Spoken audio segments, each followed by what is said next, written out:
In 1876, the Japanese government made it illegal for a samurai to carry a sword in public. Not restricted, not taxed, illegal. For a warrior class that had ruled Japan for 700 years, this one line of law should have ended everything they were. Why would a nation built by the sword suddenly outlaw it? But the real story is far stranger than a simple ban on weapons. This wasn't the moment the samurai fell. It was the final signature on a death warrant they had already written for themselves years earlier with their own hands. We tend to imagine the end of the samurai as a clash between old and new, a stubborn warrior class crushed by outsiders demanding change. That's the movie version. It's clean, it's simple, and it's mostly wrong. The truth is messier and far more interesting. The samurai who dismantled the samurai were in large part samurai themselves. Let's look at what actually happened. For over 2 centuries, Japan had been sealed shut. The Tokugawa shogunate, a military government led by a hereditary warrior dynasty, kept the country closed to almost all outside contact. Foreign ships were turned away. Foreign religions were banned. A single family had ruled through this isolation since 1603, and inside that sealed world, the samurai held a fixed, comfortable place. They were the only class legally permitted to carry 2 swords, a long blade and a short one, worn together as a badge of rank. They collected rice stipends from their lords instead of working the land themselves. They were technically soldiers, but soldiers with no war to fight, because peace had held so long that most samurai alive in 1850 had never once drawn a blade in anger.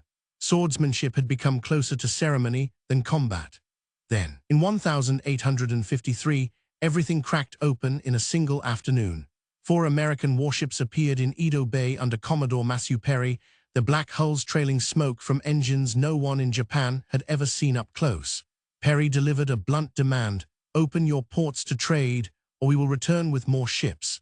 The shogunate had no navy capable of refusing. Within a few years, Japan was forced into a string of unequal trade treaties with Western powers, treaties that let foreign nations set tariffs and try their own citizens under their own laws on Japanese soil.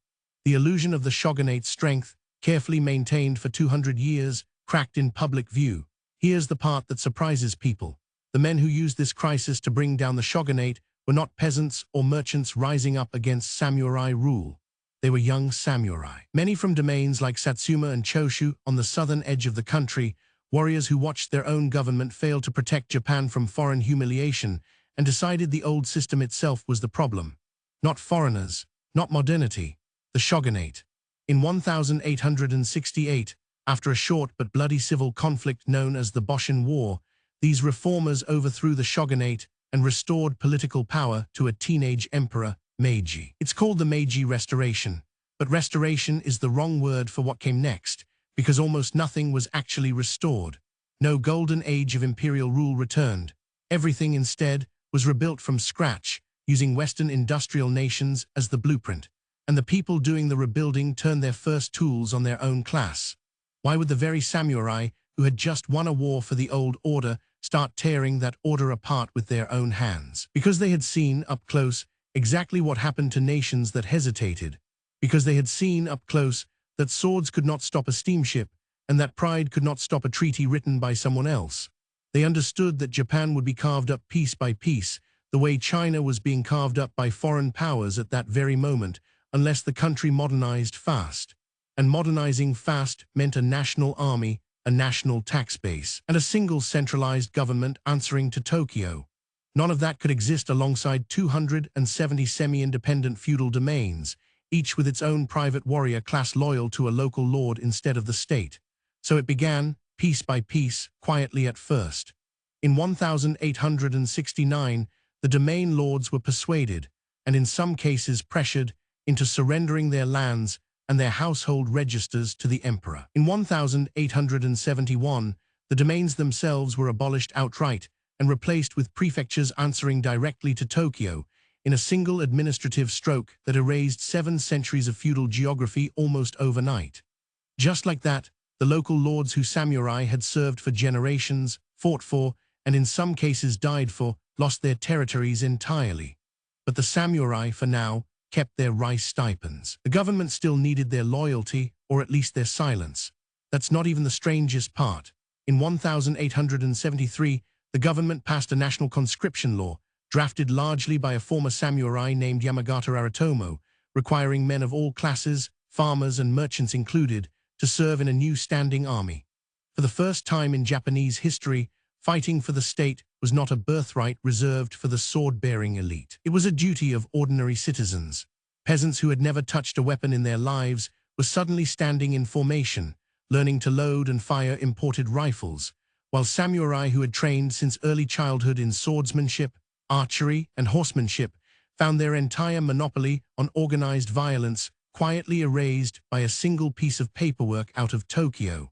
Picture that moment carefully. A class defined for centuries by its exclusive right to bear arms, watching farmers issued guns instead, and realizing the government no longer needed warriors born to the role. It needed conscripts who could be trained in months. What happens to a warrior class when the state decides it doesn't need warriors anymore? The government still legally owed samurai their hereditary stipends, and by the mid-1870, those payments alone were consuming roughly a third of the entire national budget, an amount the new modernizing state simply could not sustain. So between 1873 and 1876, Tokyo converted the stipends into government bonds, then progressively slashed their value, effectively cutting the income of somewhere around 2 million former samurai almost overnight. Many were forced to sell family heirlooms, take up farming they had no training for, or open small shops just to survive. Some adapted well, many did not. Pride mattered as much as money, though maybe more, and pride is exactly where the final blow landed. In 1876, the Heitorei Edict made it illegal for anyone other than military officers and police to wear a sword in public. By this point, the two swords a samurai carried had never really been about combat effectiveness anyway. They were a visible, unmistakable marker of status, worn every single day as a walking reminder of who ruled and who served. Taking that away in the street, in full view of neighbors and former subjects, was not a policy update buried in some ministry document. It was a public, daily erasure of an entire identity, enforced at the point of a police officer's whistle. Something had to give, and in 1877 it did, in the most dramatic way possible. A former leader of the Restoration itself, a Satsuma samurai named Seigo Takamori, led thousands of aggrieved samurai in open rebellion against the very government he had helped build less than a decade earlier. It's known as the Satsuma Rebellion, and it is one of history's more painful ironies. The man who helped topple the shogunate to save Japan from foreign domination ended his life fighting the modern conscript army that same effort had brought into existence. Government soldiers, farmers and townsmen with only months of training, armed with imported rifles and field artillery, fought pitched battles against some of the finest swordsmen left in the country. The rebellion dragged on for 7 months before it broke. Seigo died in the final stand at the Battle of Shiroyama, and with him died the last organized armed resistance of the samurai class as a political and military force. But here's the twist almost nobody expects, and it's the reason this story doesn't end the way it looks like it should. The samurai didn't vanish after 1877. They didn't fade into poverty and irrelevance the way the story often gets flattened in retelling. Instead, a striking number of them became the architects of the very modern Japan that had just replaced them. Former samurai filled the officer corps of the new national army almost top to bottom. They became bureaucrats, educators, industrialists, bankers, and diplomats.